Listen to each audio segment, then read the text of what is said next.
حضرت عمر بن عبدالعزیز عراق میں رہنے والی ایک عورت تھی. اس عورت کا خامد فوت ہو گیا تو 5 بچیاں یتیم تھی. وہ عراق سے چلی اور جناب عمر بن عبدالعزیز کے پاس آئی کہ آپ میری بچیوں کا وظیفہ لگا دیں.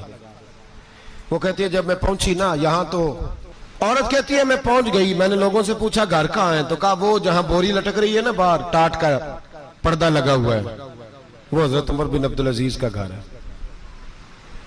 کہتی ہے میں دروازے پہ دستک دی, ایک عورت نے دروازہ کھولا تو مجھے بی بی جان کے اندر بلایا.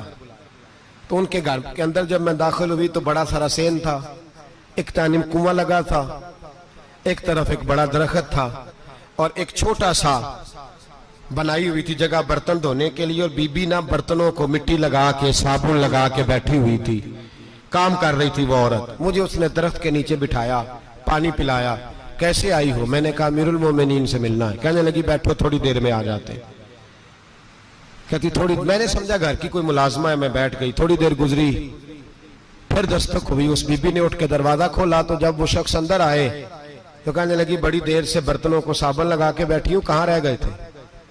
کہتی ہیں وہ صاحب کہنے لگے بس ذرا مصروف ہو گیا تھا. دوڑے گئے, کنویں سے پانی نکالا, بی بی کو دیا, اس نے برتن دھوئے. کہتی ہے پھر تھوڑا سا سرکہ اور ایک رات کی روٹی وہ لائی, اس شخص نے کھائی. میں نے کہا کہ یہ دونوں گھر کے ملازم ہیں, میاں بیوی کام کرتے ہیں. جب وہ کھانا کھا چکے تو وہ عورت میرے پاس آئی, کہنے لگی اٹھ کے مل لو امیر المومنین سے.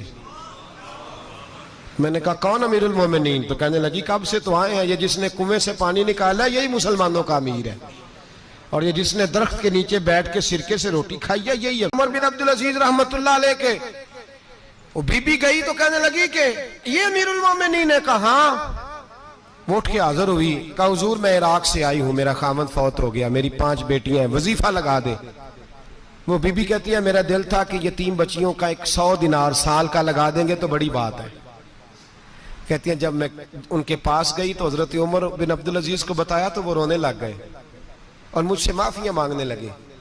میں نے کہا حضور آپ کیوں معافی مانگتے ہیں؟ تو کہنے لگے اس لیے معافی مانگ رہا ہوں کہ تو میری رعایا میں تھی اور تیری 5 بچیاں یتیم تھی, تجھے خود چل کے آنا پڑا ہے. میرا کام تھا تیری خبر لیتا, معاف کر دے اللہ کی رضا کے لیے. انہوں نے وظیفہ لکھنا شروع کیا تو میری ایک بچی کا 1000 دینار سال کا لکھا. میں نے کہا اللہ تیرا شکر ہے. پھر دوسری بچی کا 1000 لکھا تو میں نے کہا اللہ تیرا شکر ہے. تیسری کا 1000, چوتھی میں نے کہا شکر ہے. جب چوتھی کا لکھا تو میں نے کہا اللہ آپ کا اقبال بلند کرے, اللہ آپ کو ہمیشہ اسی طرح پھلتا پھولتا رکھے. کہتے ہیں جناب عمر بن عبدالعزیز نے قلم رکھ دیا, فرمانے لگے میں 5ویں کا وظیفہ نہیں لکھوں گا, 4 بہنوں سے کہنا بانٹ کے اسے بھی دے دیں. کہا حضور کیوں؟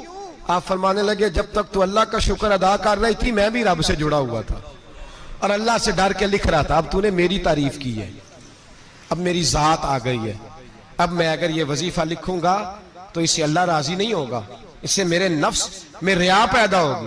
اب میں 5ویں کا نہیں لکھوں گا, جا اور جا کے عراق کے گورنر کو دے.